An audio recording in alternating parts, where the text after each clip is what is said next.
The first thing I want to say is I really appreciate all the kids that were here. Hopefully they had a great experience and a lot of them their first experience here at Hilton, and that means a lot of thanks to the teachers and the ushers and bus drivers and all the people that got those young people here, and hopefully there's a lot of future Cyclone fans and Iowa State students here today. As far as the game goes, you never know what the first game is going to be like, but I thought we played really, really well. We had planned to play a lot of people, a lot of minutes again. We did that. Every combination and then some, and we probably made a few up.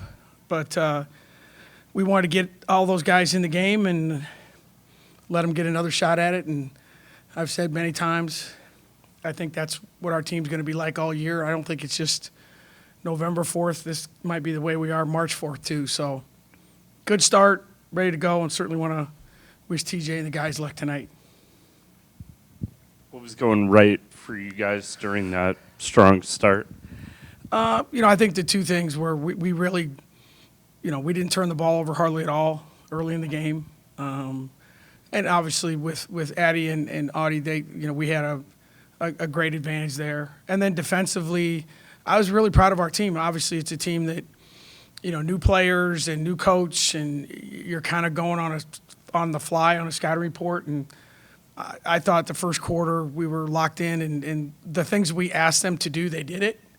And when you're getting stops and you're getting transition baskets, and then in the half court, Eddie and Audie kind of took over the game. So great start to the game, and excited that we had that ability, because sometimes that's not been our strength.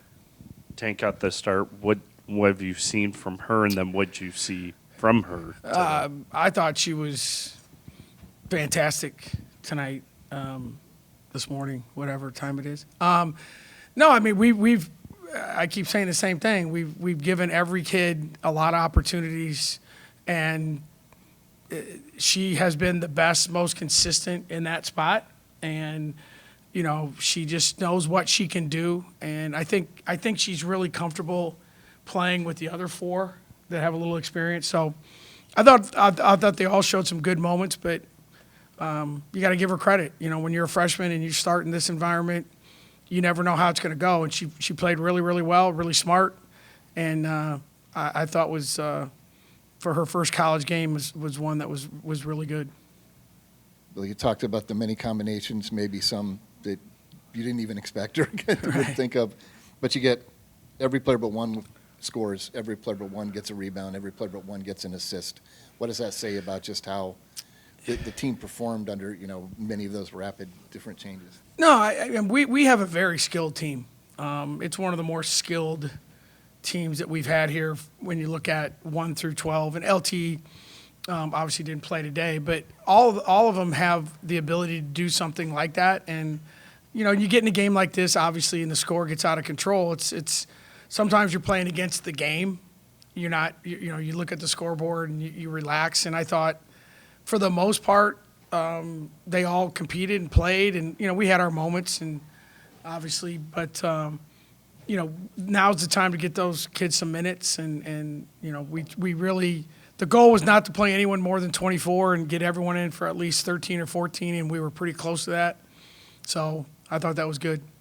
And what does it say? I mean, we're used to seeing Audie put up almost a point a minute, but for Addie to get 20 and 9 and 5 and just under 24 or under 23, as you said, what does that say about her? I mean, Addie Brown is, I've said this many times. If we didn't have Audie Crooks, Addie Brown would get all that attention. She is as skilled, as talented as any player at her position in the country. And, when her motor's going, she can post up, she can shoot the three. She's a great passer. At times she's an engaged, motivated defender. And when she does that, she's pretty good. But she just, and her level, and she walks that very fine line, which I think is great, between confidence and cocky in a good way. And I think she's feeling very comfortable. And you're talking about a kid that just played her first game of her sophomore year in college. So she's really special. We're lucky that she's on our team.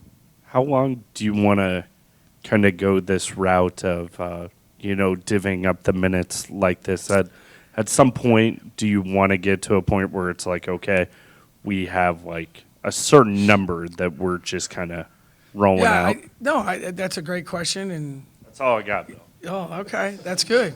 No, I would love to, but just like at home, my opinions don't really matter sometimes, and it's going to play itself out at some point, because obviously you're not going to play a lot of games where the point spread is what it was today, and so it's like we're trying to give them as many opportunities, and again, play combinations and say, all right, here's this person can defend better, this person can score better, because we're locked in really well with 4 of them.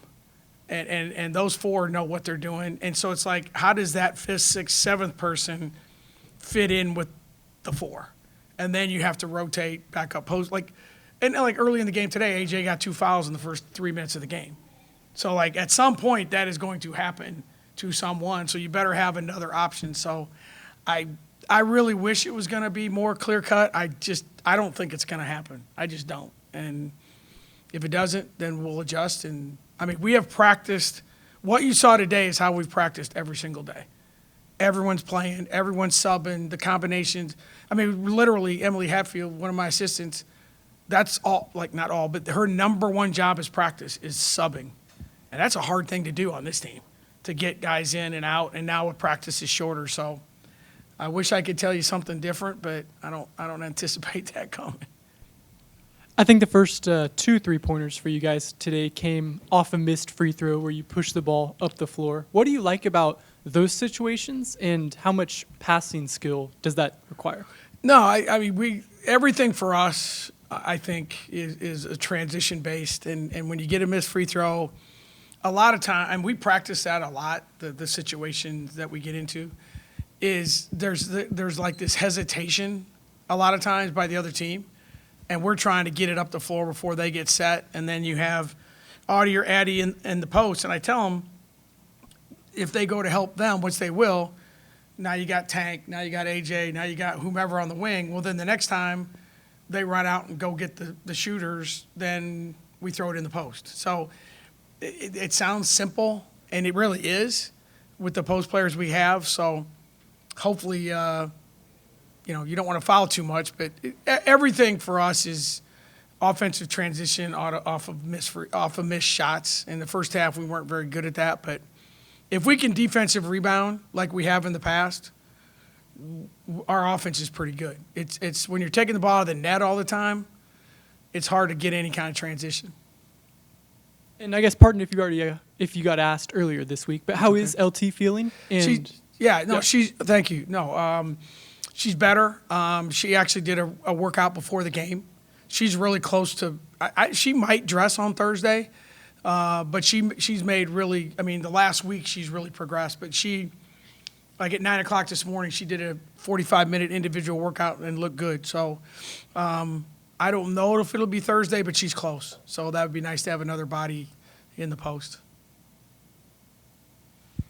Thank you, everyone.